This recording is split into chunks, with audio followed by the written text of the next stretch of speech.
Hello and welcome to episode 2 of the Lunar Arcana podcast. My name is Alistair Ballantyne from Higher Transmissions.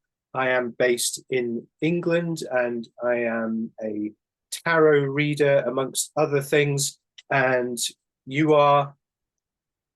I am Nichole Zapanta of Mapping Your Soul Astrology. I am based in California, United States. I am an astrologer, and we started this podcast because we love the way that astrology and tarot seem to speak the same language. That's it. And I think it's a pretty good blend because you can't really go too far with one before running into the other somewhere, at least from like a practitioner's perspective, and being in service for other people, and knowing some astrology makes you a better tarot reader, or knowing some tarot makes you a better astrologist, and all of this kind of stuff. So I'm quite excited for us to share our perspectives, ideas, and both with a reasonable amount of Virgo in our charts to get into the nitty gritty and under the skin of things. So, what are we going to talk about today? We're diving deep into the full moon that is on April 23rd. We are looking at the first Scorpio moon of the year, and this one comes in with a bang. It is intense. It is forming a T-square, as you can see here with the opposition, both squaring to a Plutonic apex. And so we have a Hades moon with no other aspects to anything else in the chart except for this powerful T-square. My goodness. My goodness. I don't know what to say. Yes. Well, we definitely need to pull this one apart. We need to find, exactly what this means, what it's going to teach us to change and transform into, what to avoid, what to lean into. This is a big one. Yeah, I'm certainly feeling it as someone who is a Scorpio moon, or a 29-degree Scorpio moon, but I have a 4-degree Scorpio Venus, which is conjunct a 1-degree Scorpio Pluto, which is currently square anyway. So as if the transits weren't having enough fun with me lately, they get to have some more fun again. Yeah, I find this really interesting that this transit comes right off the heels of the exact conjunction of Jupiter and Uranus that we saw happen on the 20th. We are now looking at, this heightened emotion carrying over. To me, at least, before we dive into the cards, it kind of seems as though, we're still in that frenzy that Jupiter and Uranus coming together kind of whipped us into in the collective. What do you think about that? I mean, we're going to be feeling it through until May at least, aren't we? With the kind of the orbs and everything going on. But it's interesting because I personally have been quite excited about this conjunction. I've been feeling very strongly the pull to learn more and work more specifically with Uranus over the past sort of 3-4 months, really. And I think it'll be interesting. I think that with everything that's going on in the world and just all of the upheaval that we're seeing, it's kind of on brand with plot development, shall we say, for the human story. Yeah, and especially, like you said, we're coming out of the Mars-Saturn influence as well, which we were talking about in our last episode. So yeah, there's a lot going on there. It's undeniable. We're definitely coming into some big moments for humanity if we are arguably not already in those big moments. Yeah, I feel like this T-square here really represents being in the thick of it. Like I said, that heightened emotion, that frenzy, that collective, intensity that we have been feeling for quite some time as, that conjunction had been applying and culminating. But, as it went into that exact conjunction and the fireworks went off, now we're still in awe, now we're still reacting to that. And so, I feel like it's really important to not lean into, the worst parts of a Hades moon, which is going to be jealousy, vindictiveness, lashing out, plotting, scheming, snooping. We're looking at some financial control. We're looking at emotional control. This is, pretty rife for manipulation, especially if you don't have a natal Hades moon. So this doesn't go out to the people who have it in their natal chart. This goes out specifically to people who aren't used to this energy, don't understand how to utilize it.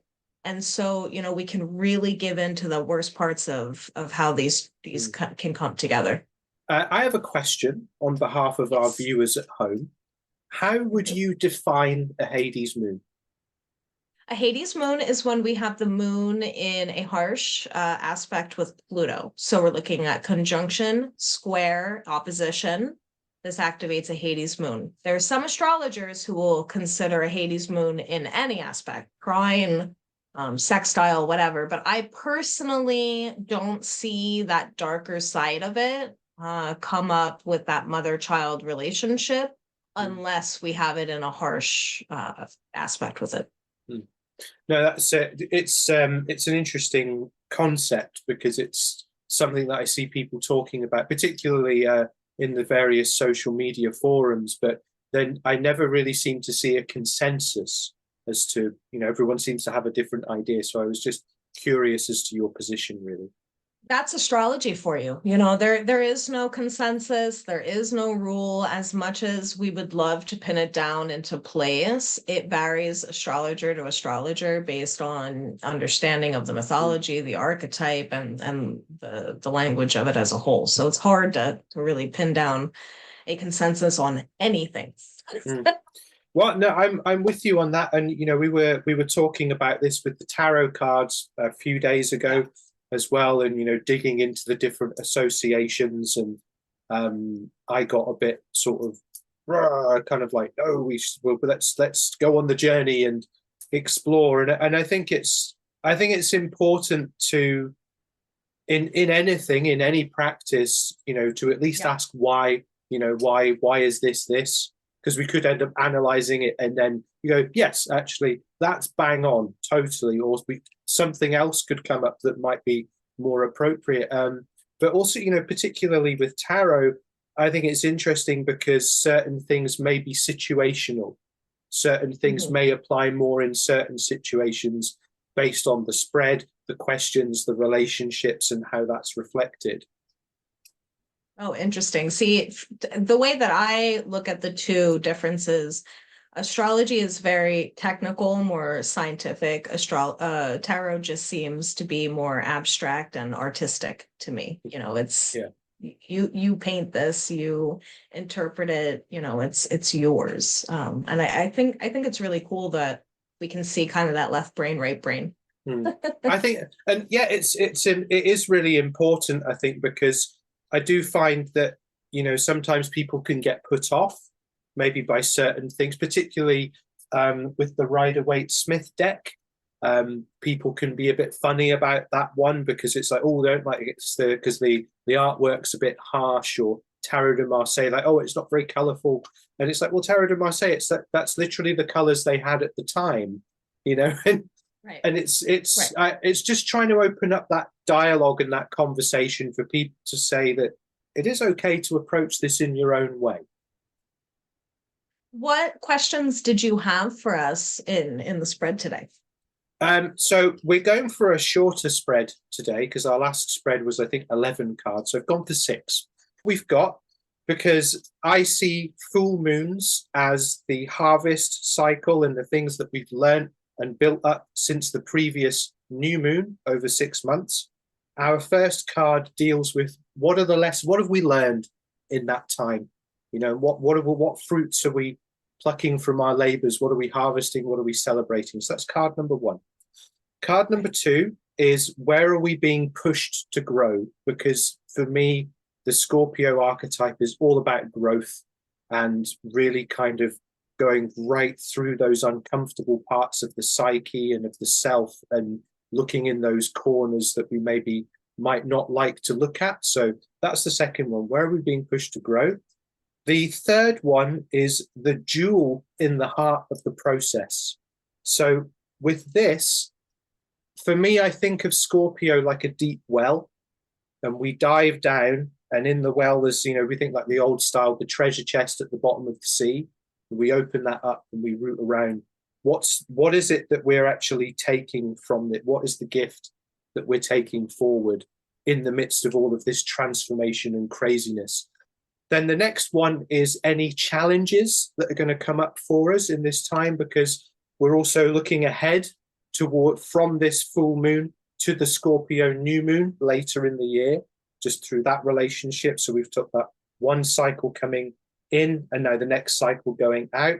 And then the fifth card is what is our source of power to deal with those challenges? Because like you said, maybe not everyone is familiar with this energy. Maybe they don't understand how to work with the energy. And really the thing that I would like to say as someone who is very Scorpio heavy is just think of it like you have the lantern as you're going through the caves.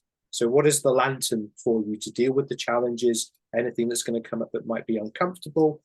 And then our final card is our highest transformation. So where can we end up if we honor the process, we keep putting one foot in front of the other and don't have too many wobbles, shall we say.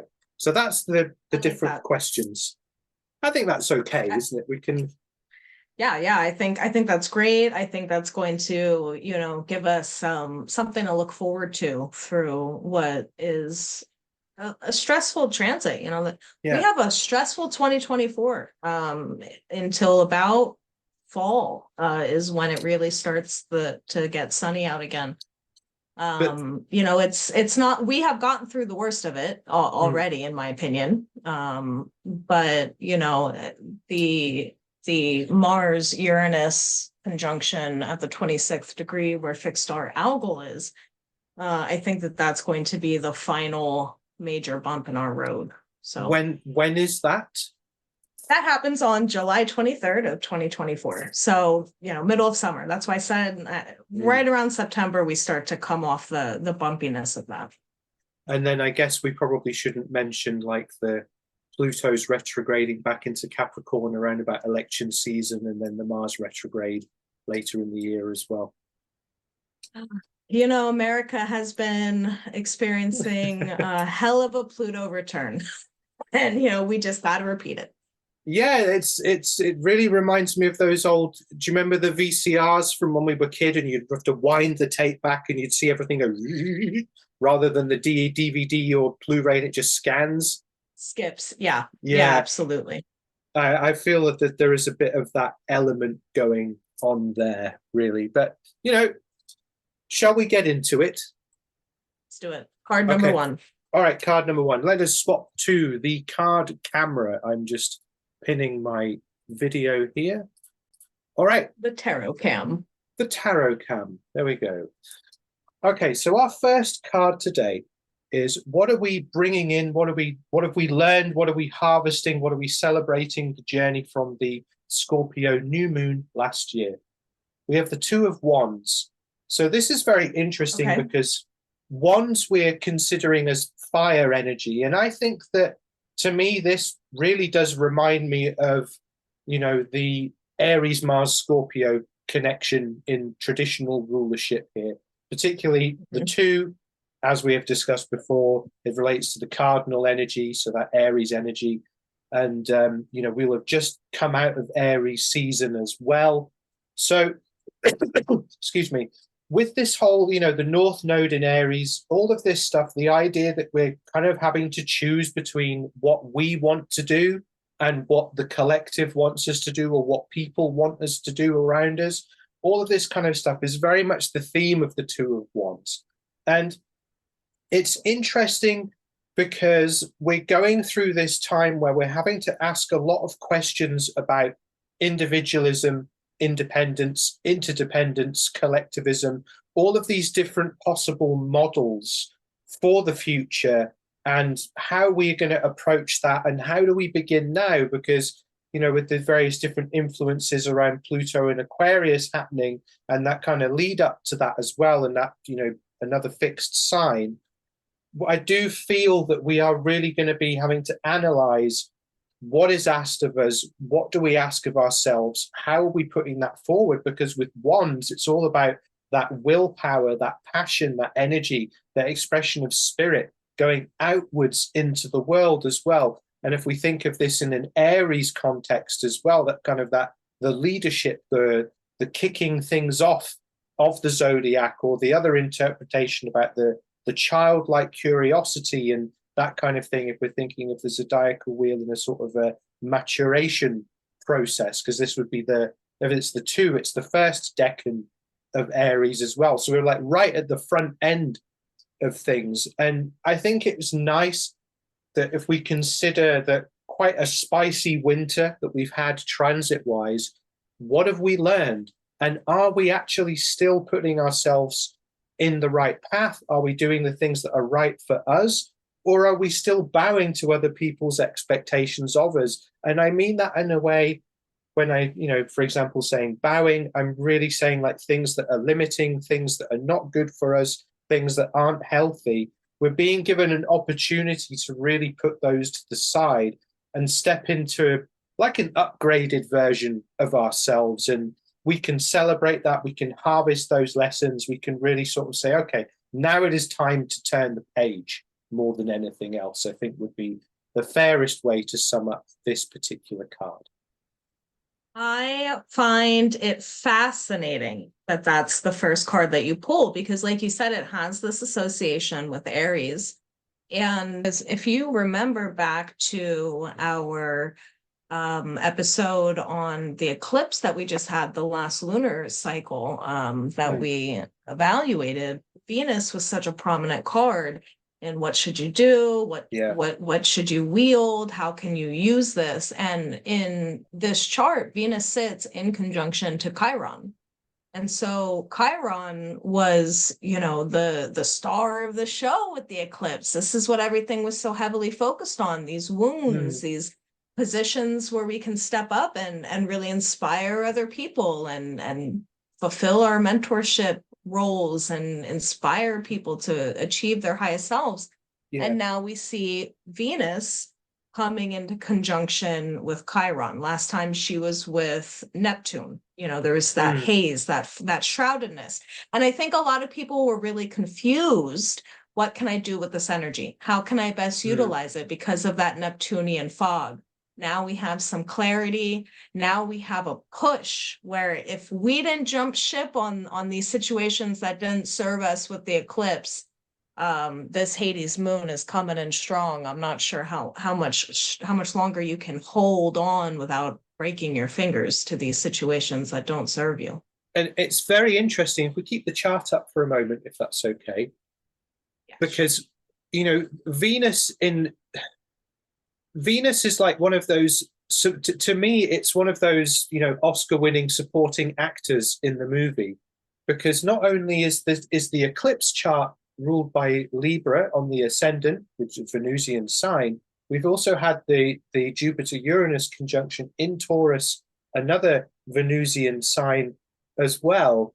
And it's quite funny, the visual that I have that with the last eclipse, Venus was kind of hanging out in the jacuzzi in the Pisces land, and now Venus has gone into the sauna with Aries. So to me it's, I don't know if that's a bit of a Libran way of looking at it. It's kind of like, yes, let's look at the kind of a gentler expression of what is quite an insane concoction of planetary energies there. I felt to bring that up. Yeah, she really left this place of like being able to hide in the shade in this eye of the storm almost under Neptune's fog. And now she's in the spotlight. She is put to that test in Aries. She's revisiting that eclipse energy that we had in conjunction with the North Node. And right next to it is that retrograde Mercury conjunct the North Node. So now we're really looking at, where are we failing to step onto that path? It's all internalized. Now we're really reevaluating, looking at that shadow self, looking at our habits that that we sucked ourselves into, the pieces of ourselves we gave away, where can we evaluate that? Yeah, absolutely. And I think that, in that respect, as we go through Taurus season, Venus going into Taurus with that, with the Jupiter-Uranus conjunction just gently edging away, Venus can also help us ground, can help us move through things, give us that sense of stability. Just wait till she's right between them, though. We're going to have Uranus, Venus, Jupiter. Boom. Well, now I'm waiting to see how those energies all culminate when they come together. It's going to be electric. Well, right now, things are painful with Chiron, but once we get up into Jupiter territory, where we have some optimism, where we have some balls to make these changes and do what we need to do with this tense energy, it's going to be powerful. It's almost like Venus wants to be taken on a hot date when she gets in between those two planetary bodies. Like, where are we going to go? What are we going to do? What's going to happen? Yeah, so, basically. The Two of Wands, for me at least, really represents this optimism and a new journey. We're looking ahead. We're in that planning stage.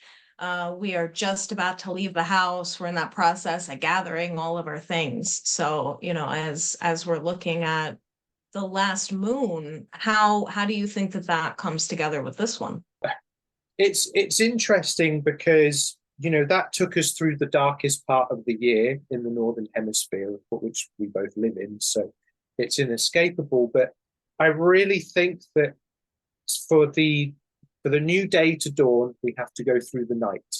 And I know that sounds like some very homespun, feel-good phrase, but if we don't confront the night of ourselves, if we don't confront the darkness and the only things we can see is the light reflected, we don't really know who we are. And I think that everything that's happening in our world right now is forcing that question upon all of us.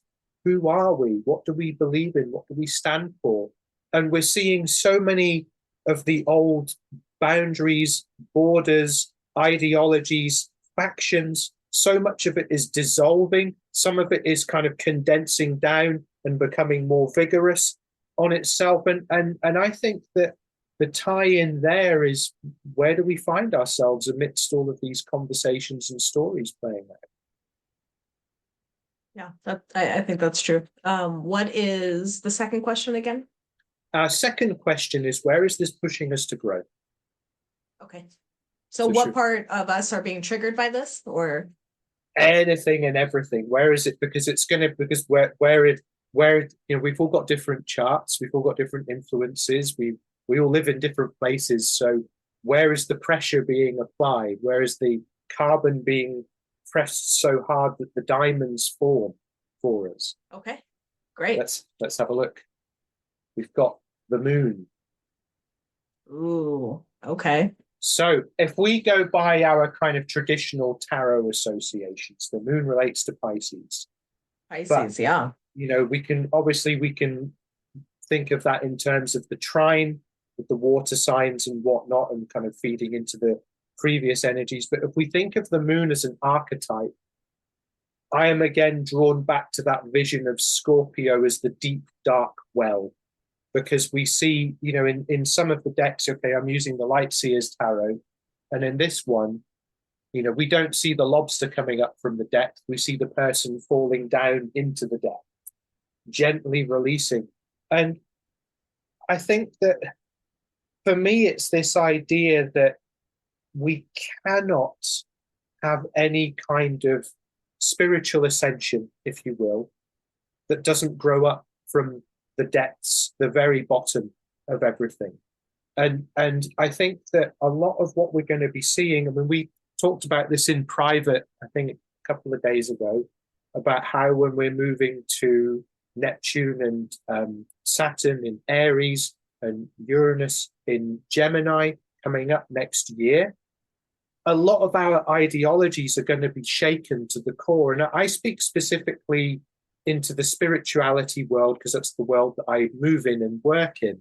And now, at this point in time, we are really being asked to, where is the water that we draw the well? Where's the well that we draw the water from?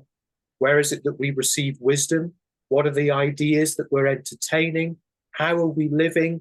What are all these different bits and pieces? And these could be very difficult questions for a lot of us, because so much of the Neptune in Pisces, so much of the Neptune in Pisces era has allowed us to dream, has allowed us to go right off out into the middle of the ocean, no land or ships or anything in any direction. It's just the sea, the sky, and whatever it is that we're entertaining ourselves with. But out there in the middle of the ocean, we don't know what is beneath us. We don't know what's down there in the depths, and we've got to go and have a look at it. You know, as you were talking, immediately came to mind the mythology of Sedna. I don't know if you are familiar with Sedna at all, but she was a tragic story. I mean, she was born to a father who resented her because she killed her mother in childbirth. He looked at her as a all-consuming black hole. She would eat everything in the house. She would eat the furniture. She just consumed and consumed. He was sick to death of her, was so ready to get rid of her and marry her off, but she didn't want to. She loved her dad. She wanted to stay at home. And to punish her, he married her off to the family dog. And so when she had puppies, he shamed her for this, kicked her out of the house. She went and stumbled on the streets, married the first man she met, who was this crow that looked all flashy and promised her the world. But when she got back to his nest and realized he had nothing, she left, ran back home to her father, who took her out into the middle of the ocean to hide her from the crow. And when he flapped his wings to the point of whipping up a storm, he kicked his daughter overboard to save himself.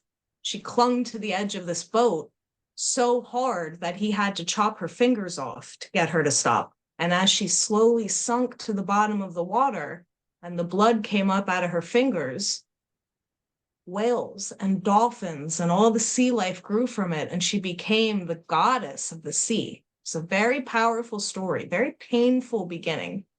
And that's what came to mind as you were speaking. So I couldn't help myself. I had to pull and see where Setna was. She's a very slow moving object in the sky. She is as close to the edge of Taurus as she could possibly be. And in fact, she switches into Gemini for the first time in a long time. I'd have to look it up. She has been in Taurus our entire lifetime. She switches into Gemini less than a week after this full moon. And so, you know, I had evoked that imagery earlier of that clinging fingers, and to see Sedna at the edge of transitioning over kind of blew my mind. I have not heard that story before. I'm actually feeling quite moved by that.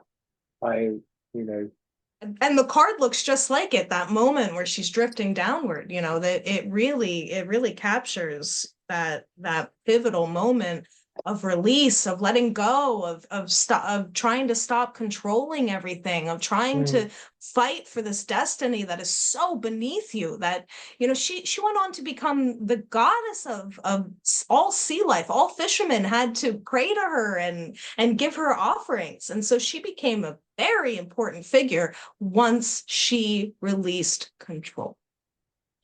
I think that, with all of the stuff that's going on, is probably the perfect way to approach this full moon, to ride through the energies of the conjunctions. And you know, we look at these movements and motions, and we understand that, you know, if we know what's going on, we know how to meet the energies. We can do it with a sense of grace and dignity. And I just it's just spooky almost how we have this card with this imagery as well, because I wasn't going to use this deck today. I was going to use a different deck, but I decided to use this one because it felt right. And here we are. Here we are, right? Yeah. So that's something. So shall we go? Question number 3. Now, question number 3 is an interesting one. I've called this one the jewel in the heart of the process, because what is transformation if we're not learning something, if we're not receiving something, if we're not receiving some kind of wisdom or evolution? We have the 4 of Cups. So here we are again, more cardinal energy, 3rd decan of Cancer with the 4, if I'm not mistaken. But with this, it's all about an expansion in perspective. Because, you know, like how we see the self-help gurus, they'll say, yes, everything that you have, you already have needed, everything that you need, it's already in your life. This kind of questions and comments.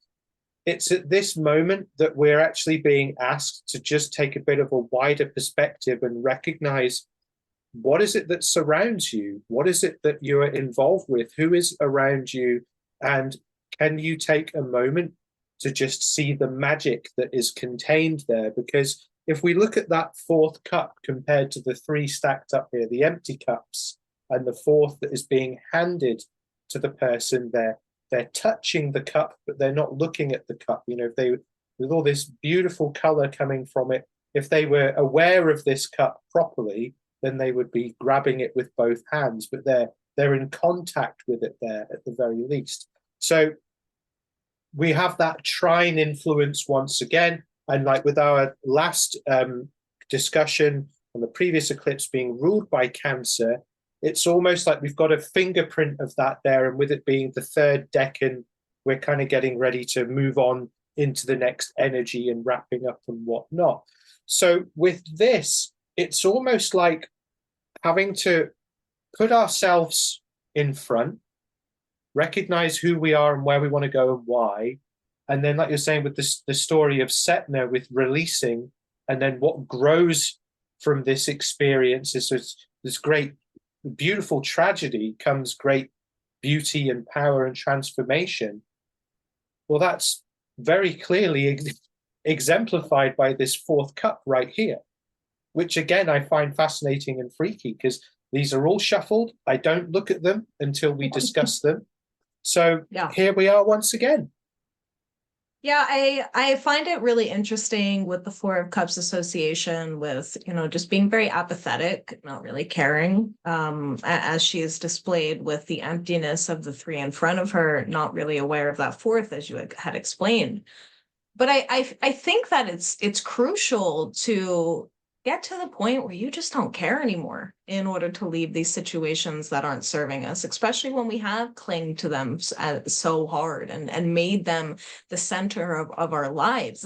It's hard to restructure all of your plans after forming them around a person or a situation or a job or whatever you had envisioned would be this continuous force for yourself. So I think it takes a certain level of disconnection and apathy in order to achieve that, in order to walk away and not be pained by the rearview mirror enough to turn back around. That's it. And I think if we sort of come back to that Piscean flavor of the moon, and obviously, you know, Neptune coming to the end of its journey in Pisces, of a very transformative time in the 21st century, we have to wake up from the dream.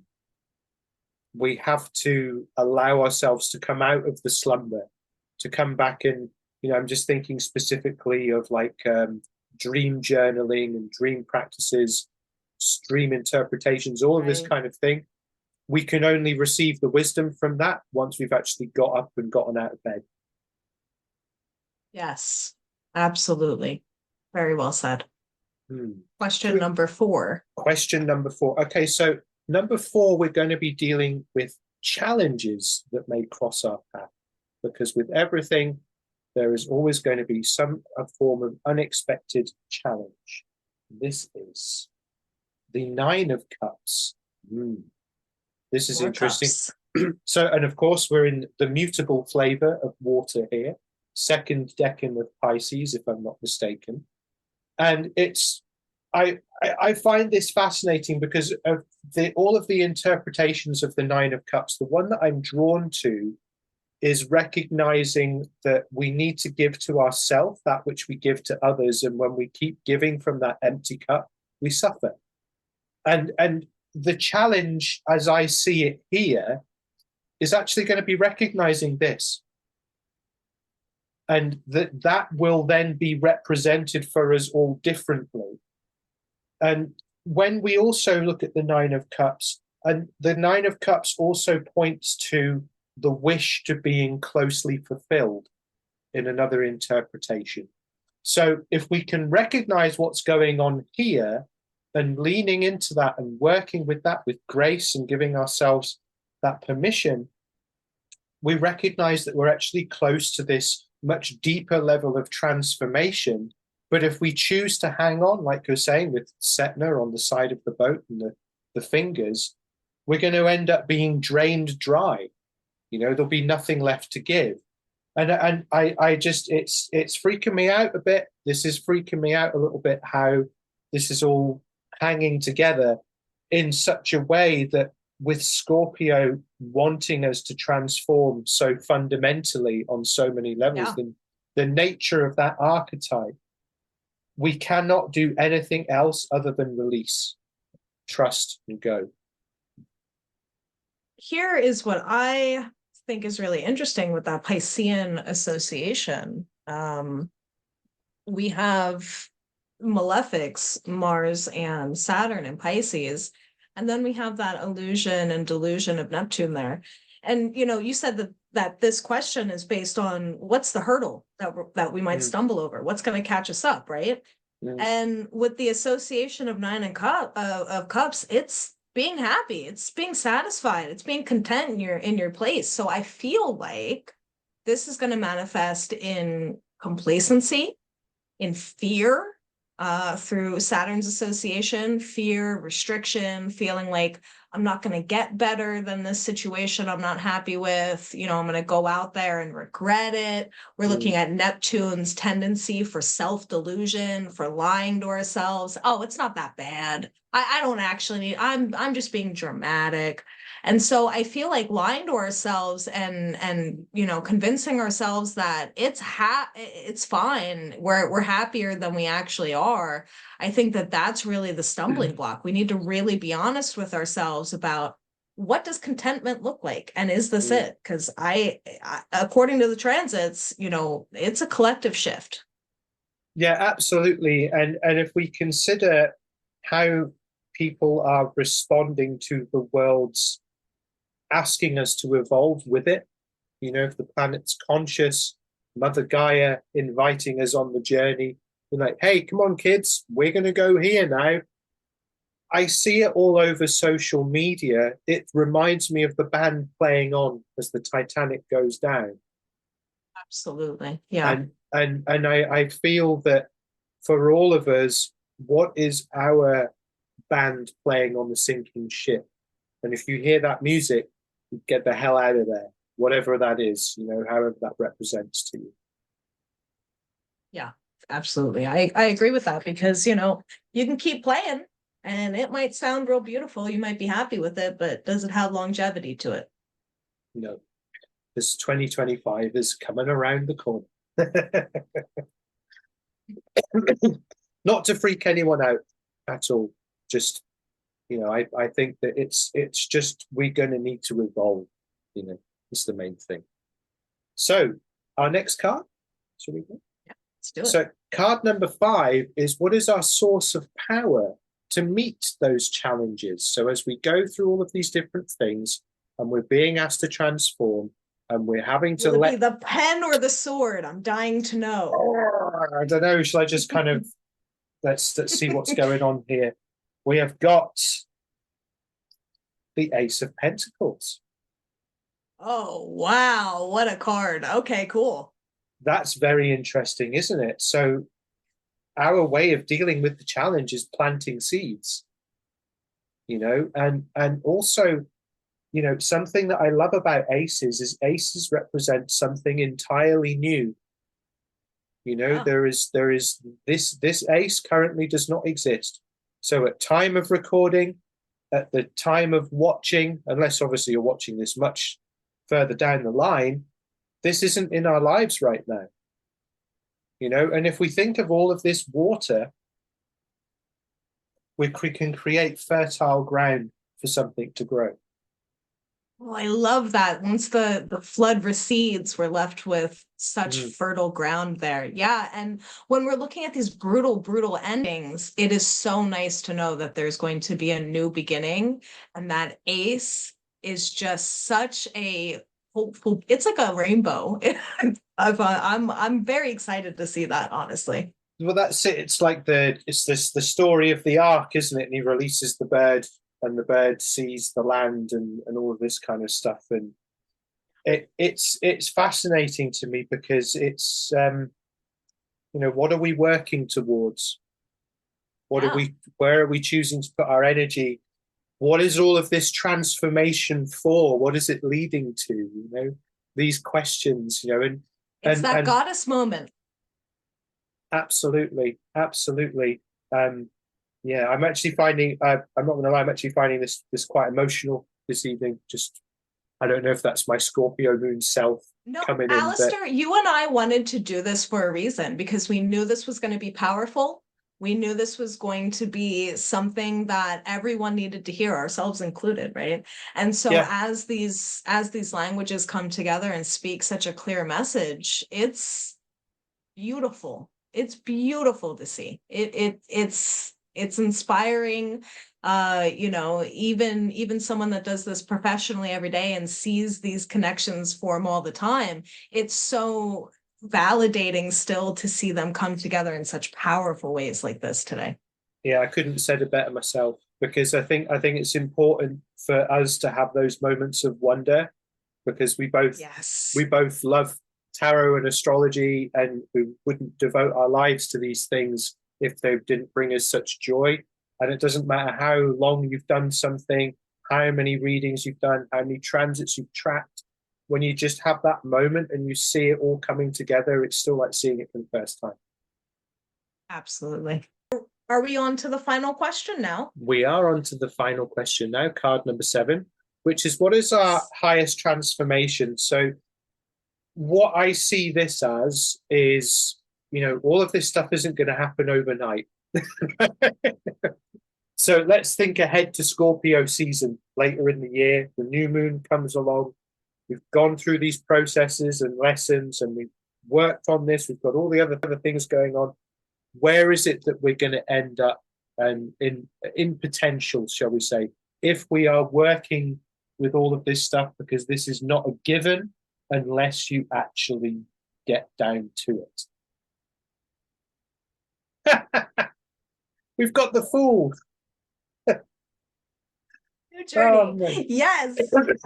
This is it. So this is beautiful. And we can the Fool card as well. We've got some hot debate on this one with the astrological associations, but for now, this is the beginning, and what's interesting here is with our Ace of Pentacles as well, is these are beginnings in the world that we can see, because Pentacles is Earth, so it's the material world. And the Fool is like that, hearing that call on the breeze, this stimulation from over the horizon that you can't quite see, and you just have to trust that you're ready to fall backwards and be caught by the universe, however that represents to you, however you want to refer to that, all of these other bits and pieces.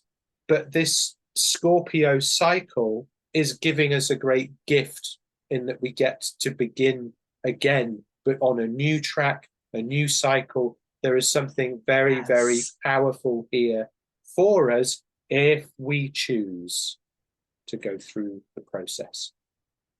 So how do you feel about the Uranus association with the Fool, given the Jupiter-Uranus conjunction that we're seeing in this chart? Well, I knew that was coming.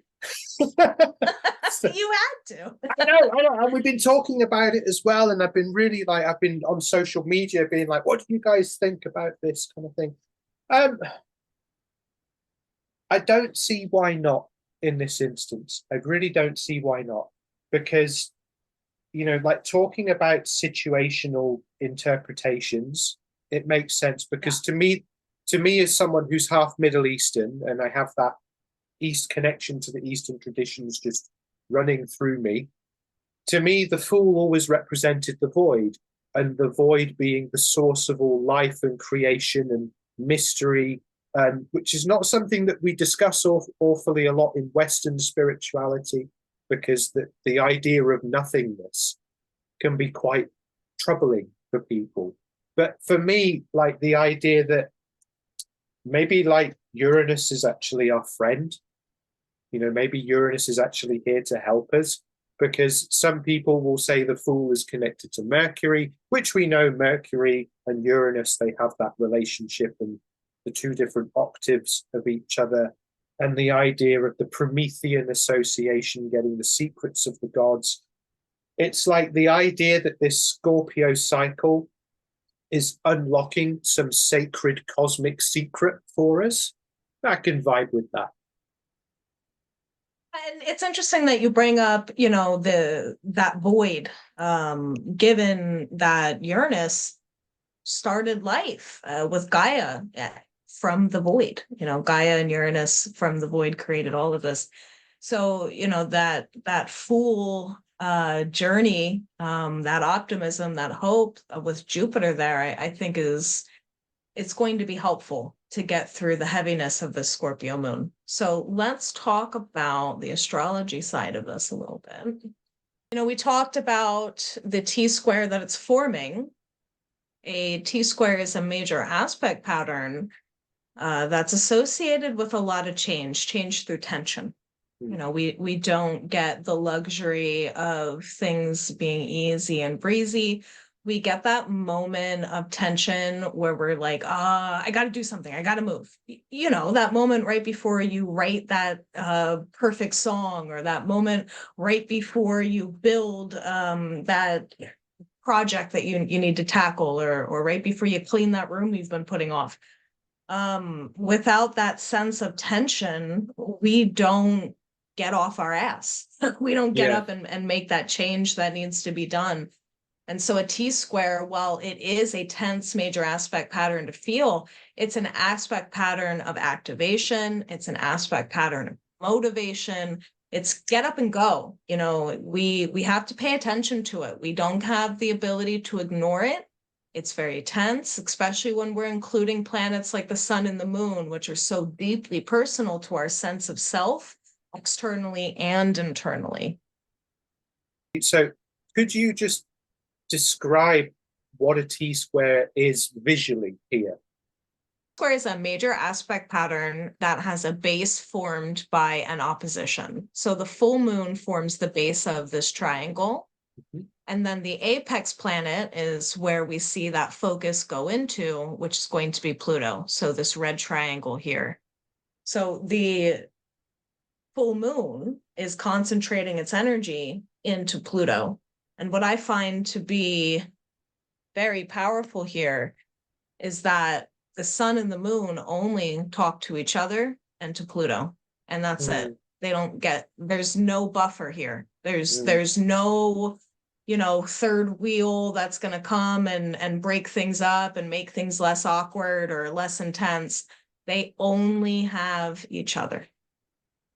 I'm reminded of the flux capacitor in Back to the Future, the thing that powers the time machine itself, with the 3 points just buzzing and glowing and energy flying all through it. And that's absolutely fascinating, because I think that we have become comfortably complacent in our world, and something I find troubling is a lot of the kind of online spirituality, almost like a thirst for some kind of collapse or revolution, or these kind of energies, which is not the best thing for us at all.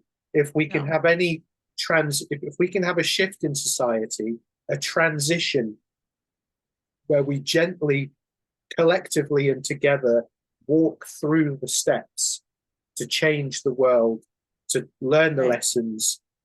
And I think that this T-square in particular is just kind of giving us a little, flick to the face, like, hey, you've got to pay attention to this. my concern with this T-square is how dark and intense it is. I think it might fan those flames of apocalyptic fear. I am so glad that we got to see the ace and the fool, so that way we know that there is going to be a new beginning. Okay, Yeah, it's not going to be the end of the world. It might feel like the end of the world, right? Because things are changing so dramatically and drastically in a lot of people's lives. I'm yeah, seeing people who are leaving really bad situations. I'm seeing people who are realizing for the first time things that do not serve them well, where they're standing in their own way, where it's time to make these changes. And so, in all of this pressure, it can be hard to remember that brighter days are genuinely going to be ahead, that mm. these things are coming to an end for something to begin. We're not having the apocalypse unleashed. No, and also I think that a lot of the, particularly in like Western New Age spirituality, relies heavily on mistranslated versions of the Bible and whatnot. And the Yes. idea of apocalypse or rapture, or these phrases being this moment of like a great clarity or a great sense of ecstasy or uplift, rather than the idea of fire and brimstone and one group of people gets taken up to some paradise and the left to burn. That's just complete nonsense, because it doesn't exist in any other tradition of belief. There isn't anything with such a harsh binary of good and evil and righteousness and the wretched. And if we are to live in a time where even that conceptually is taken away, that is the basis of so many people's worldview, that it would be utterly challenging that the world may as well have ended for them. Yeah, and I don't feel like the retrograded Mercury conjunct the North Node is helping. I No. really don't. Mercury retrogrades, they shouldn't be fear mongered. We shouldn't worry about them, but they do have a tendency for us to have too much internalized energy going on, to the extent where we get some anxiety issues, we get some depression issues, we get some fear, heightened fear where we wouldn't normally have it, because we're not able to think things through as clearly as we typically would. Yeah, absolutely. And I think that's why it's important that we're doing this podcast with each other. Yeah. Because if anything, if we can just be a bit of a beacon, or we can encourage people where to look for the light for themselves in all of this, then as far as I'm concerned, even if that's just one human being, then this has achieved its purpose in my mind. Yeah, I agree. Just being able to bring some stability, some reality to the situation, I think is important. We have Mars coming into conjunction with Neptune. This is an applying conjunction, so it's going to be potent. As we have Mars come into an applying conjunction with Neptune, the beauty of this is going to be passion for artistic creativity, for spiritual, I want to say like spiritual projects, but I don't know if that makes sense, for, spiritual things that we're trying to tackle, achieve, learn, whatever that might be. But it can also be rife with misunderstandings, starting a war over things that aren't actually true. I don't know if you're familiar with the lyrics of 99 Red Balloons. But that's really what it's reminding me of. We have this whole war response to just some balloons being released. It's not real. It's not an actual attack. Yeah. Yes. Sorry, it's just I really love the German version of that song, and it reminds me Me too. of an old flatmate, and when I used to live in these warehouses in North London. It was all like artists, musicians, creatives, a very special time in my life. I was just transported there for a moment, particularly as you were talking about Neptune and Mars and these spiritual essences. And again, I talk a lot online about really trying to get to the heart of what our spirituality is, and blowing away all of the illusions and the delusions that Neptune in Pisces has given us. I think that Mars conjunction, as much as there is a great possibility for a focused expansion and almost like the victory lap of Neptune in Pisces, I think it's also going to be challenging for a lot of people, because it might just be that first little toll of the bell for the end of that era. Okay, so now let's get to the advice for everybody's individual charts. We talked about how it's going to affect the collective. Let's talk about how it's going to affect people who have it fall into each opposing house, because we have Sun in opposition with the Moon. We'll have you pull one card for each of these axes. So we have another 6 cards coming. Looks like we have some jumping out.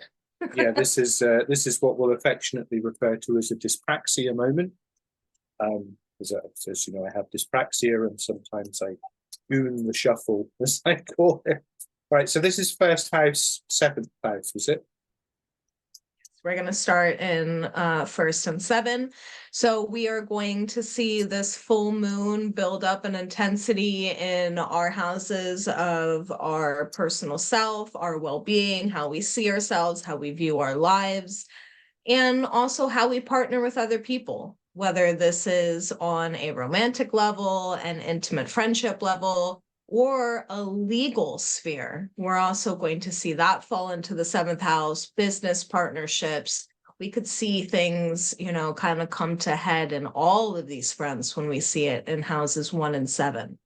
So we really need to be mindful of this, you know, take a few moments to think it through, you know, really make sure that we are responding to what is actually happening, not what we think is happening.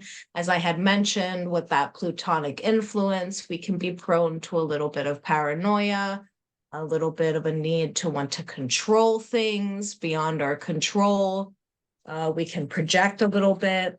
And with that Mars conjunction to Neptune, you know, we can really react to things that might not actually be true. So in that 1-7, we could really hurt some relationships that we do not want to sever. What card did you pull for this axis? So for that one, we've got the 5 of Pentacles. And with the 5 of Pentacles, this really does speak to that, because, you know, something it's crazy how they mirror each other. I know, it's almost like the gods are with us, isn't it, as we do this show? Because with the 5 of Pentacles, we're also dealing with Taurus here as well. And the fives, you know, the 5s in tarot are always like that moment of sort of change through struggle and sometimes difficulty. And the 5 of Pentacles, I feel, really can speak to where we feel we've entered into codependent situations.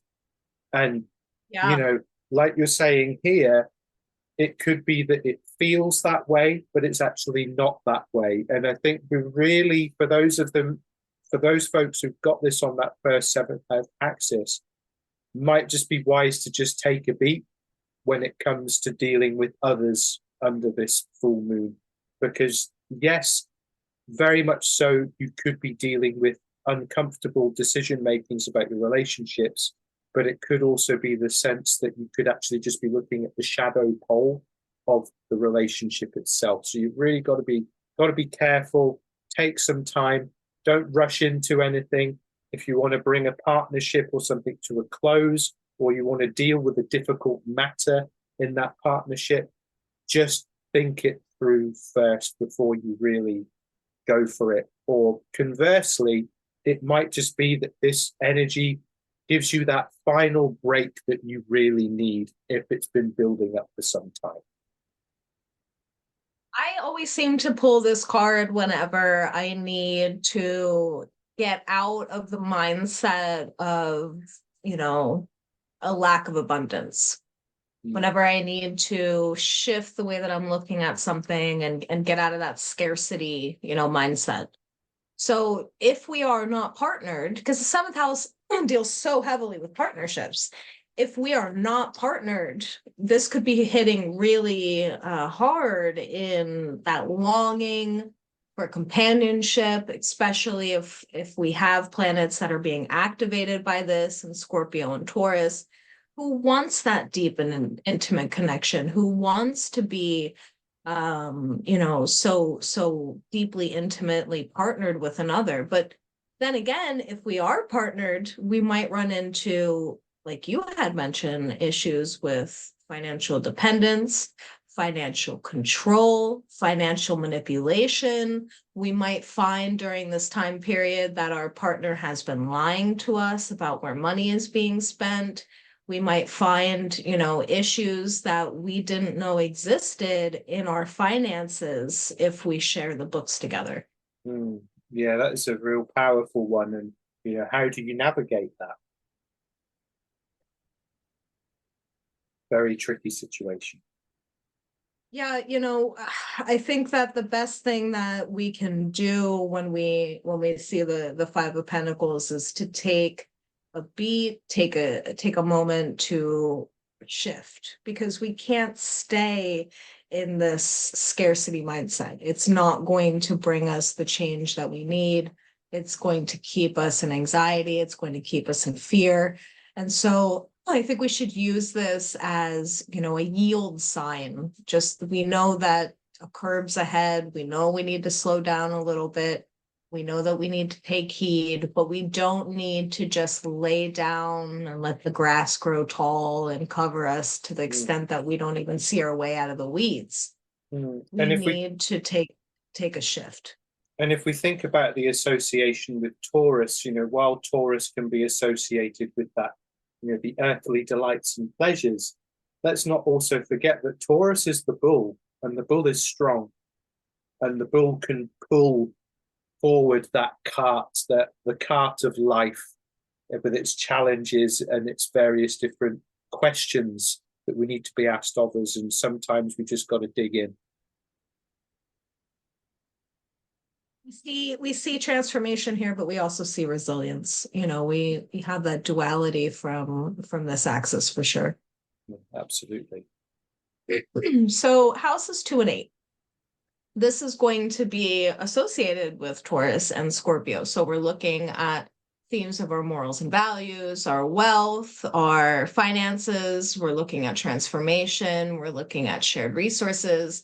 We are looking at being enmeshed with others. We're looking at our own spirituality, our own ability to tap deep within ourselves. But we're also looking at transformations and endings in this house. We're looking at deaths and rebirth cycles. So if this is occurring here, we might be experiencing some extreme shifts within our finances, in ways that are going to manifest differently than what we just talked about with shared resources. It's going to be more on a personal level, with our earning sense. We might have a nice boost there with Pluto coming into play, because we have that 8th house association here. We might be able to really lean into that transformation a lot easier. Absolutely. And for that one, when you say it's Taurus Hopefully and Scorpio, it matches. We've got the Six of Cups, which is a Scorpio card. Scorpio, yeah. So isn't it interesting that we've got that heavy influence of Taurus and Scorpio anyway, and in our 1st and 7th house axis of Libra and Aries, we're now dealing with the similar energy but expressed through this lens, because the Six of Cups is all about looking back to our personal pasts, our childhoods, our younger years, and connecting with the sense of things that make us joyful and the things that maybe got left behind as we sort of got older and got too cool for certain things. Or conversely, maybe someone said that, oh, you're 25, you can't be in a Pokemon. Or you're 35, you shouldn't be playing computer games. Oh, no, you're never going to make it with this band at 45. Put the guitar down. It's it's these things that bring us joy at that soul level. We're leaning into that and we're giving ourselves that gift because, you know, if, you know, we experience time in a linear way in our bodies that grow and they age and then eventually we return to the earth. So we have that linear version of life. But a lot of people also theorize that maybe time isn't linear and everything's happening in ways that we as humans in our experience of it can't really comprehend. So this gives us an opportunity to really play with that theory. And what if all of the versions of you are existing right now? And you want to tap into that, you want to bring some of them forward. And you say, do you know what? Well, maybe I am going to paint today. Maybe I am going to write today. Maybe I'm going to sing today. And it doesn't matter if you're superstar level amazing or completely terrible, because that's a metric that's put on things by the idea that we only do stuff if it has to be able to be sold. What about doing things for the joy? You know, one of the functions of art is to purely exist. So give yourself that opportunity, particularly in those money houses as well, to actually have a look at, well, did you put this thing aside because you thought you couldn't make money from it, but you actually just really loved it? So you can bring it forward again. Well, and I find interesting if it's falling in houses 2 and 8, that's going to put Pluto in the 5-11 axis, which is associated with art, expression, joy, being in social circles in which we could do something like form a band. And, you know, commodifying all of our talents has been this force as we're crushed further and further by capitalism's gears. But you know, like you said, expression is for the sheer joy of it, and mostly I find it's for a release, an outlet, something where we can take all of this pent up aggression, this pent up energy, especially with Mercury in conjunction with Chiron. You know, we're feeling a lot of intense feelings. And so being able to have this healthy outlet of artistic expression, of being able to release all of this, I think would be a really great way to handle the intensity of this moon. And you know, with that second house association, it's our morals and our values. So I think being able to reflect backwards on the morals and values that we were taught previously, that we were able to unlearn, to teach ourselves and learn. You know, I think reflecting backwards in that light might be helpful to motivate ourselves to keep going. A lot of people are feeling stuck right now, you know, and so being able to reflect on how far we've really been able to come might be exactly what we need to push ourselves out of that rut.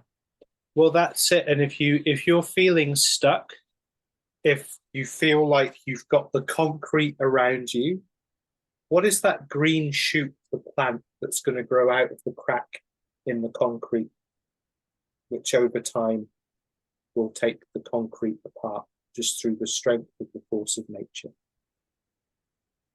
Right. Yeah, that resilience really comes through in these houses. We also with the need to commodify our art and our artistic expression, I think there's something to be said of doing it for the sake of doing it, whether it's bad or not, throwing the canvas away the second you're done painting it because it looks like dog shit.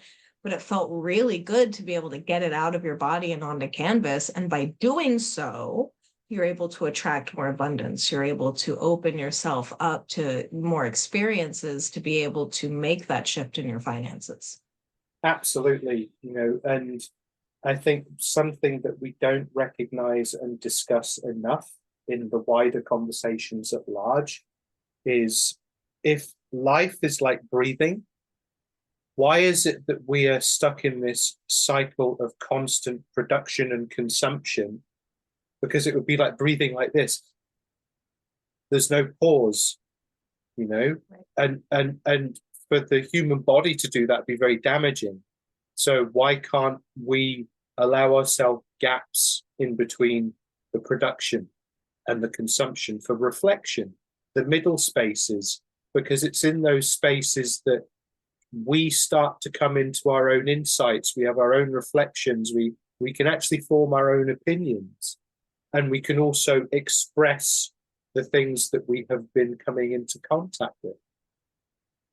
Absolutely. Absolutely, yeah.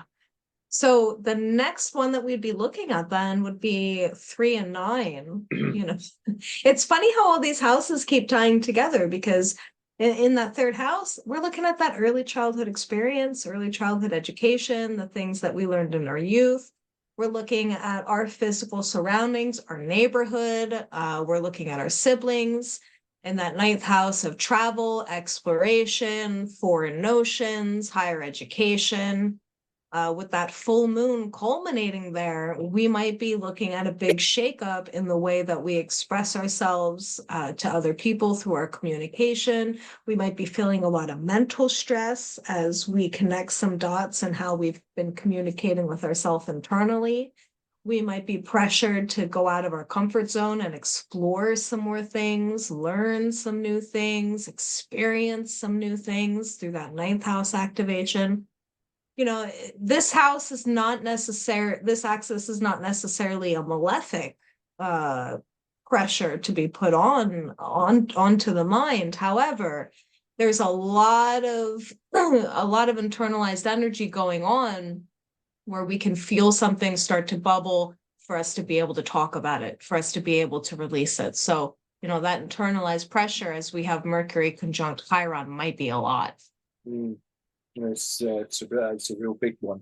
And it's funny that you talk about the themes of the third house, because we have the 3 of Pentacles. Oh my God. Okay. So we're dealing with Capricorn, second decan of Capricorn. But if we look at the artwork here, you see we have what is implied to be 2 parents and a child creating.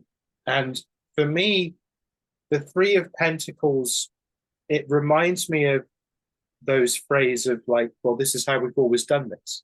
You come into a place and you've got your ideas and you can do things differently. You can see a better way of doing things, just a bit more efficient, a bit more innovative. The subtle change, not reinventing the wheel, but maybe refining it somewhat. And it's again seeing a situation through those fresher, younger eyes that help bring forward that refined expression, which to me very much is a core theme of this card, which if we think about the resilient nature of Capricorn, I mean, all signs have their own model of resilience, but I'm always reminded of those goats going up the side of mountains and things like, how the hell did you get up there? You know, and it's interesting that the idea of youth and freshness in such a Saturnian archetype, it's almost at cross purposes in a weird way. But you know, I think that's one of the challenges, that as we grow older, as we go through life's journey, we don't necessarily have to become jaded. We don't necessarily have to become so inflexible that we become brittle and ultimately snap in the changing winds. So with this, with our environments, our childhood, and all of these things, but then also the higher learning and the philosophies in the 9th house and these aspects, seeing yourself and things and life with a fresh set of eyes can never really go amiss. Yeah, and there's something to be said here. If we have this moon culminating in the 3 and 9, we're going to have Pluto in the 6 and 12. And so if we try to latch on to the sense of control, if we try and latch on to this resentment, if we try and go into this place of feeling spiteful and hateful for these experiences in the house of sickness and disease, the 6th house, and the house where we're going to experience mental stress, and that 12th house of the subconscious, it's going to end up backfiring on us in a big way. So utilizing this energy to get out of our comfort zone, expand, let go, transform, and redefine, you know, how we speak to ourselves, how we speak to others, where we are willing to collaborate with other people through that, the association with the card, is so heavily tied to collaboration, cooperation, determining whether or not we're going to work alone. Maybe this collaboration ain't working. Oh, not like ours. But not everybody gets so lucky to be able to connect with somebody that things just flow effortlessly with mutual support. Some people find themselves in situations where they're being sucked dry and need to walk away from that. And so this moon might be really illuminating that for them. And may I add, how many collaborations have we been in that have just been a total disaster, to get to the collaborations where it's just a bit easier, Absolutely. Yeah. You got to kiss a lot of frogs. Yeah, too right. So the next one that we're looking at then is going to be the 410. So Capricorn association. As we notice these patterns, they're like falling like dominoes. I think it's really fun. So yeah, we're looking at the 4 and 10. We're looking at our house and home. We're looking at family. We're looking at our roots. We're looking at our physical house. We are looking at our career. We're looking at our public image. That midheaven is going to be what we express our online persona through. The 10th house is going to be our legacy that we leave behind. That's going to be how people think of us without ever meeting us. And so these houses being lit up by this moon and having pressure put here, people usually have a pretty strong pushback to that subconsciously, because it's like, get out of my house. You know what I mean? We don't want that here in the home. Like, we don't want to have this energy here in my house. It's a lot of like, not in my backyard energy. So when we have this being lit up, I notice a lot of people wanting to dig their heels in, retain their tradition.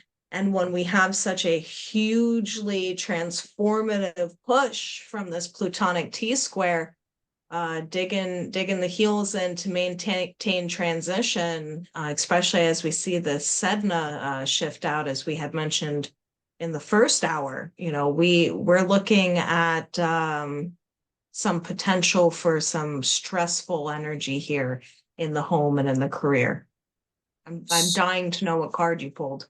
You're going to laugh, and I'm going to, as an ex-performer, I'm going to build this up as well, because all of these themes, we have a phrase here in England, which is always, an Englishman's home is his castle. And when we associate that with these themes, what would be a card that we would associate with the King of the Castle, shall we say? To me, there can be only one, the King of Pentacles. Now, how many pentacles in today's? But isn't that just all about grounding? It's about just get your roots in. Because with the court, okay, so for our viewers at home, we have not agreed on court card associations yet, but that's part of the fun, because from the tarot perspective, the king represents the culmination of the energy of that suit. So to me, the king would be like a grand earth trine, essentially, of just like all of the earth energy is one. We've got a bit of the cardinal, a bit of the fixed, a bit of the mutable, depending on the situation. But because it's a king, it's expressed outwardly. If it was the queen, we're bringing towards us. And I know that this is, people will probably go, what is this on the YouTube? Like, how dare you? It's this, it's this. I don't care. I don't care. It's interpretation. But the idea is that if the King of Pentacles is, to me, if the King of Pentacles is showing up on that 410 axis, it's inviting you to put your stamp on your castle, your legacy, your work, the things that you give to yourself, that you have created your structure and your form, but also you're giving structure and form to something in the world there. To me, that is a very regal responsibility, shall we say. Yeah, that call to leadership that comes with that card, felt very strong here. And I think it's really important to not lead into that stubborn resistance that I was talking about before I even knew what card you pulled. But being able to focus on really building something, building some wealth up, building your business up to leave that legacy, giving your home some serious security, bringing something into your family, where we can all experience that abundance together, finding some self-discipline. So with this moon and Pluto's influence here, we can look at some serious dominance where we can stand up and say, get in line. We have not been doing what we're supposed to. We need to cut the fat, reevaluate where our priorities are, and make a change and do it now. We can come in with some self-assuredness that we don't normally bring to the table. We can come in with a stern leadership where we can change things where we have been a little bit too passive previously with the strength of Pluto. I think the downfall here, the pitfall here is going to be, again, falling into that stubborn nature, that obsession for control, and, wanting to just kind of keep up with the Joneses a little bit and want to show off some false, pretense of abundance that's not actually there, rather than focusing on achieving something real. Yeah, and just from what you were saying there about keeping up with the Joneses, what if we imagine, if we have some kind of device that can turn back time. Now I've got Cher stuck in my head. We could turn back time say 1,000 years, 1,500 years to before the nation states as we know them existed, after the time of some of the empires. And if we think of kingdoms, and kingdoms could actually be quite a small area. It could be like counties. It could be even smaller than that. What if you just focus your energy on that your patch, your zone, your responsibilities, the things that you want to bring life to and nurture? Because remember, when we had our Ace of Pentacles in terms of our, we're planting the seeds. With that, now it's let's look at what's already established. What have we inherited? And what are we seeking to establish that one day someone may also inherit from us? Yeah, and that's that big shift from the 3-9 to the 4-10. The 3-9 is, okay, what's my neighborhood? What's outside of my comfort zone? Whereas that 4-10 is, what's my house? What does my front yard look like? I don't care about the neighbors. What is my front yard? What is my legacy? What do people remember of me? I don't care about stepping out of my comfort zone. I care about making my comfort zone the best damn place there's ever been, to the point that I can build a whole solid foundation of my life on. So, I think that that's really important to keep in mind here as we have this transformative moon come through. Some things do need to be demolished and rebuilt. It just does. But other times we could just take one room at a time and renovate what needs to be done. But if we don't pay attention and we lean into that retrograded Mercury on the North Node, we could really change the course of our lives in ways that we can't go back and take back later.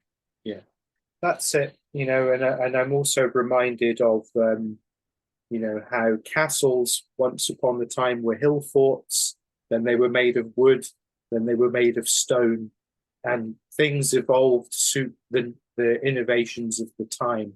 And as the King of Pentacles, it would be that responsibility, well, a duty, if anything, to sit on that throne, to see, is your castle, is your legacy that you're working towards, are they fit for the times, not just now, but for what is to come? And as the king, are you fit? Are you fit to lead? Are you a fit leader? do you have a fit king by your side to lead with you? You know, this could really be on the mind here in this axis. Yeah, and if not, maybe it's time for a shedding of the skin so you can become that fit and proper leader. Absolutely. Absolutely. Okay, the next one is going to be 511. We are looking at those artistic creative houses, those pleasure seeking houses. We can come into a little bit of self-indulgence, escapism in that fifth house a little bit too much. We're also looking at the house of our children that we give birth to, and in the 11th house, the children that we choose to adopt. We're looking at stepchildren. We are looking at our communities, our friendships, our passions as far as social justice and politics.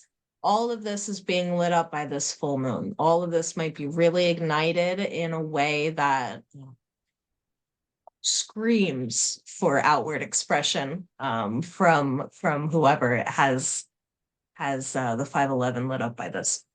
Which I'm one of those people. It's happening in my fifth house. So we have the Knight of Cups,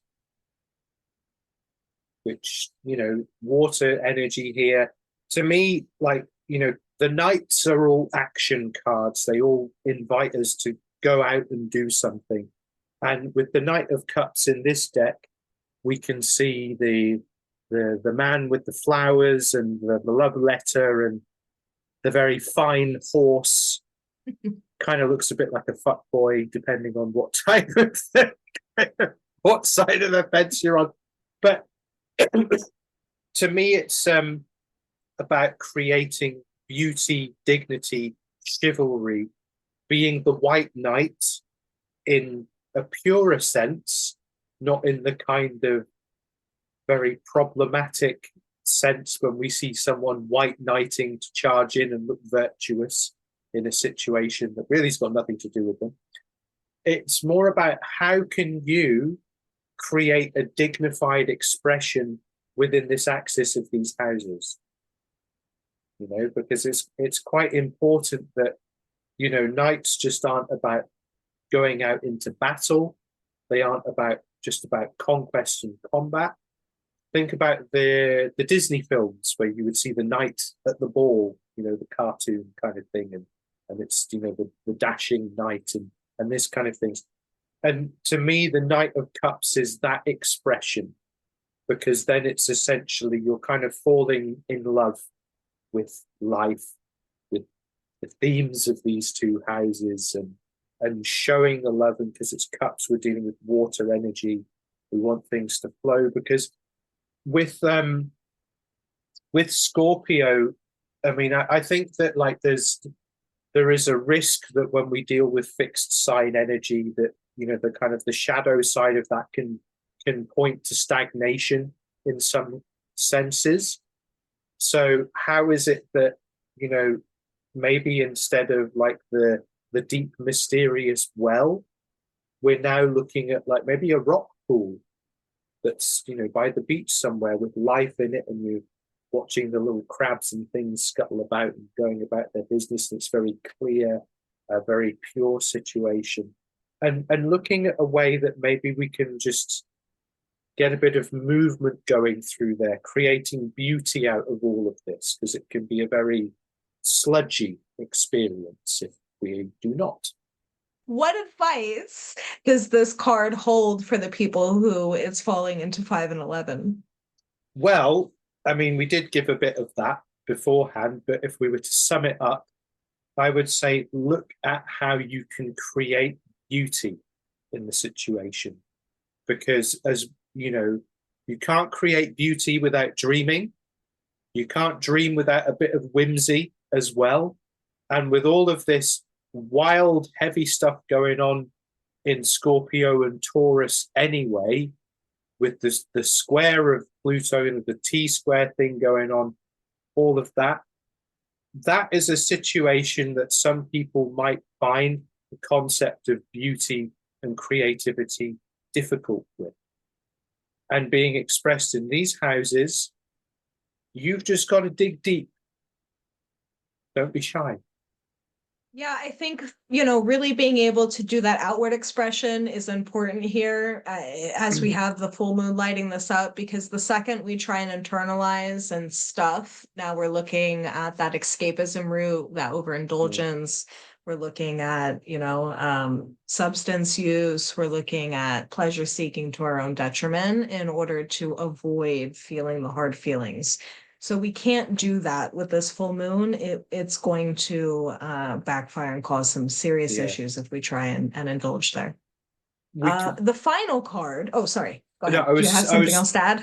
Yeah, I was just going to say, like, even though the Knight of Cups, we're looking at this kind of beauty and chivalry and this kind of thing. Remember, it's still a knight, and a knight will still have to go out there and cut things with the sword.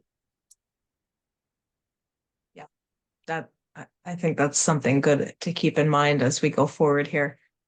The final house axis that we're going to be looking at then is going to be 6 and 12. We're looking at the house of illness and disease, of routine, and our physical health, well-being.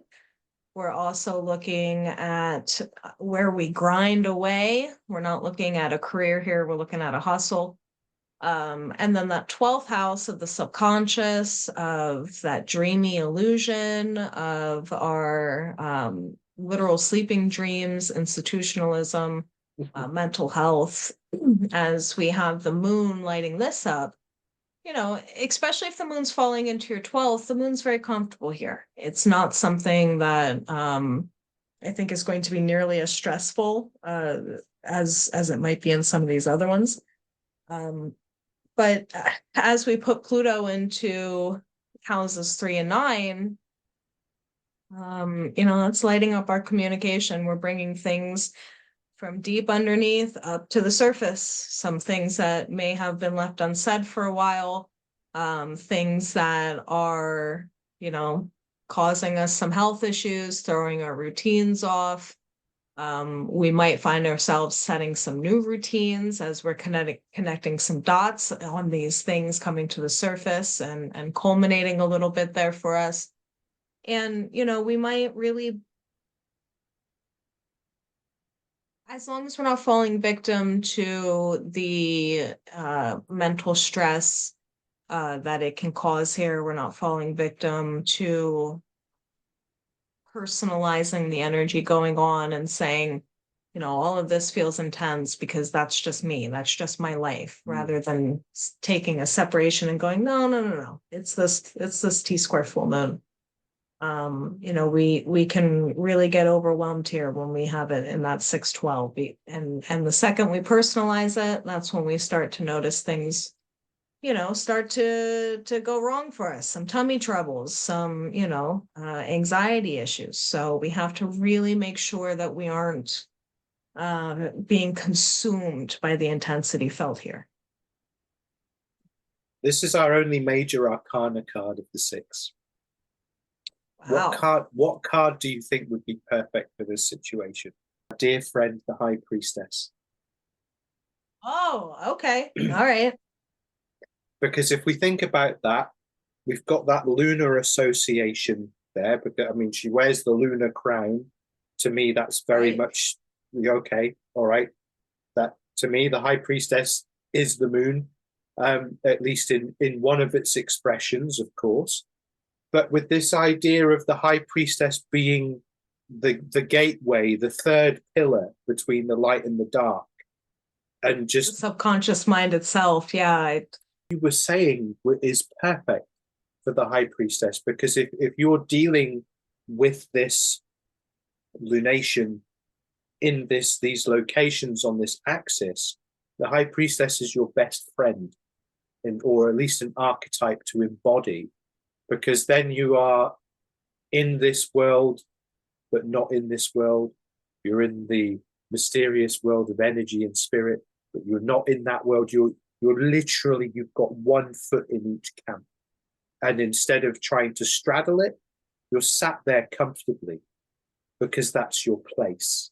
That's where you belong.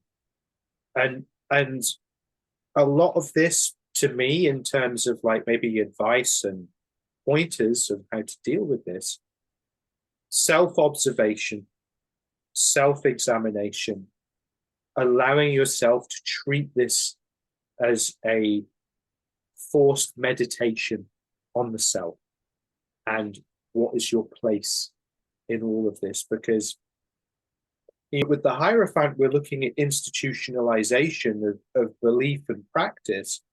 But with the High Priestess, we've got that sense of, well, this is more of the esoteric. This is the hidden.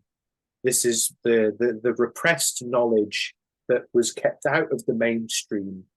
So we can actually kind of define our own style here, because we're dealing with much smaller circles and much more hidden wisdom traditions and all of these other aspects, as would be the function of the High Priestess. And if we think, we had the Fool earlier, we with setting everything in motion, and then handing over to the Magician with that, the Mercury association there, that creativity, that mutability, all of that kind of stuff.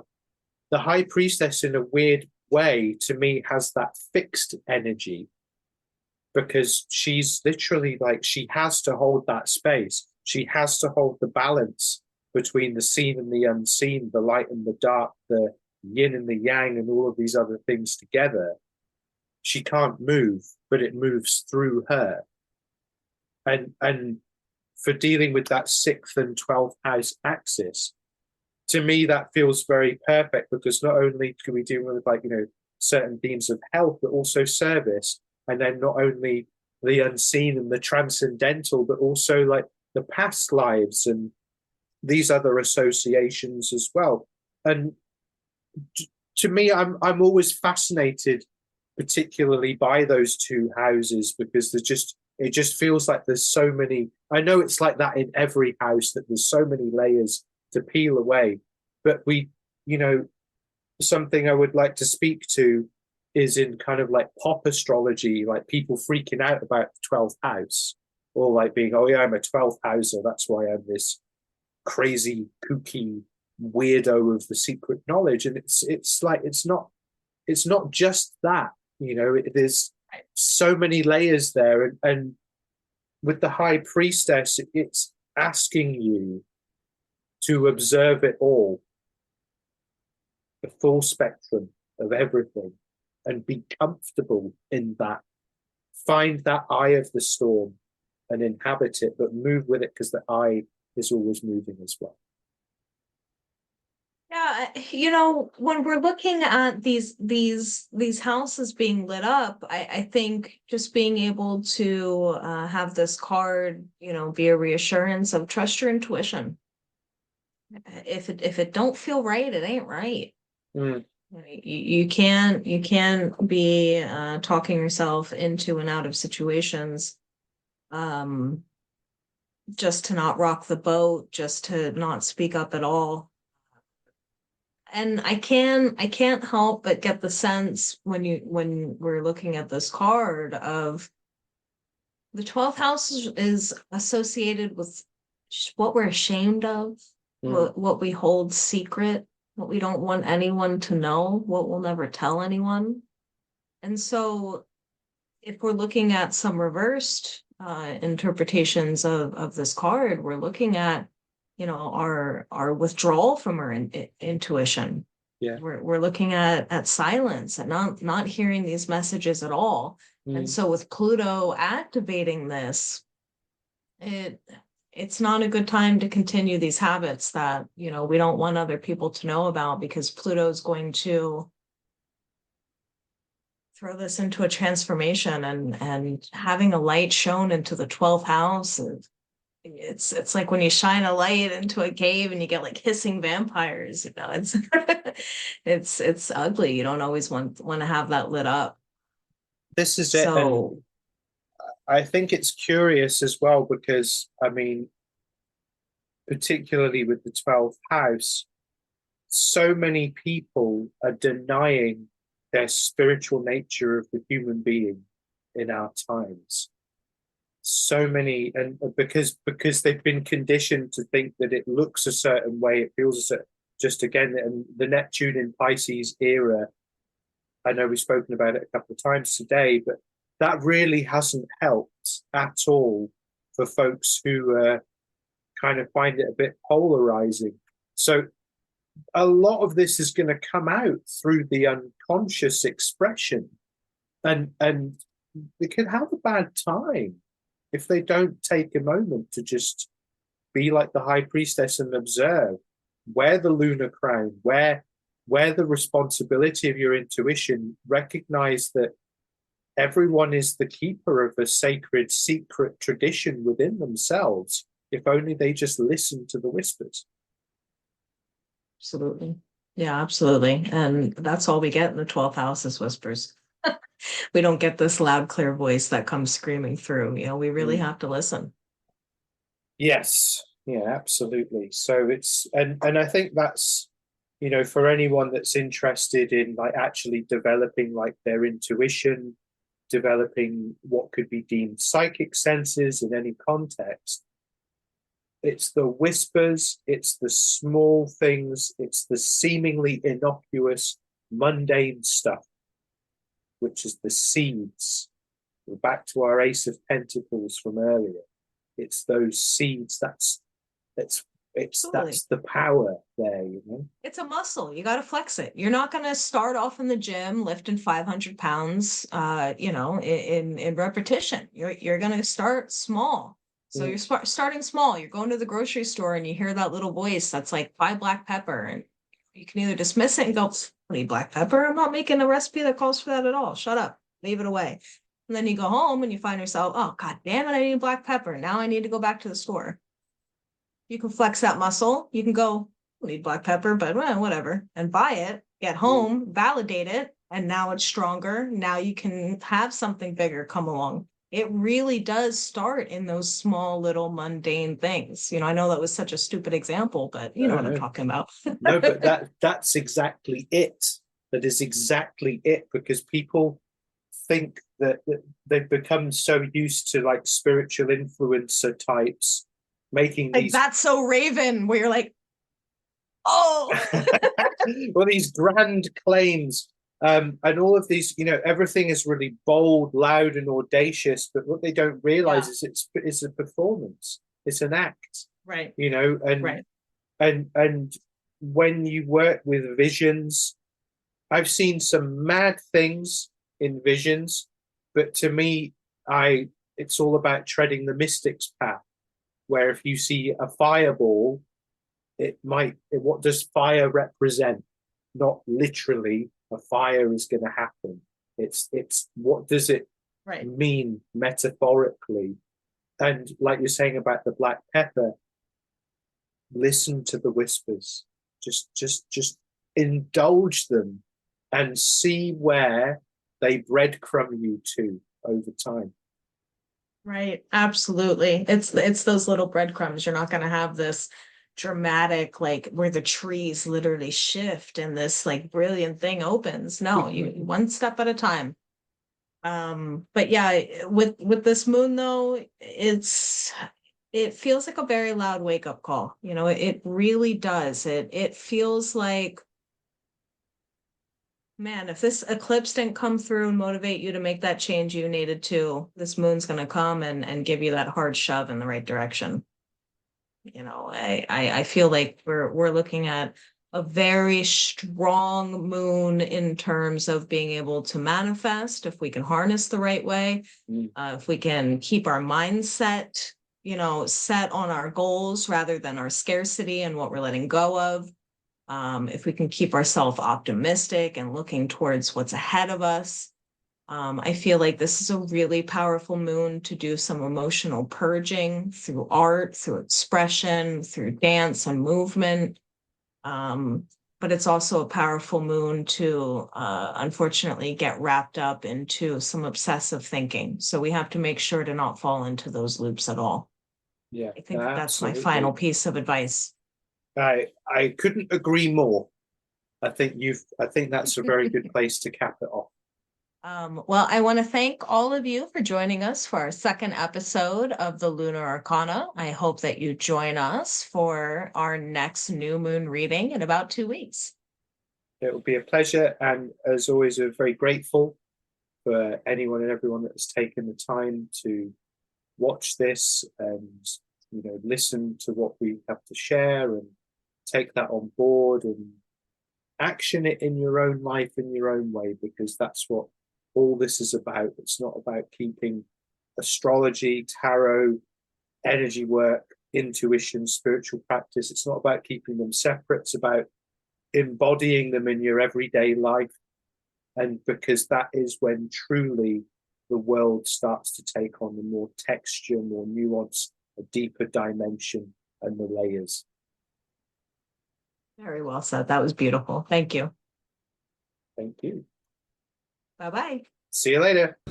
If you enjoyed this video, please give us a like, share with your friends, and subscribe to catch the next Lunar Arcana readings.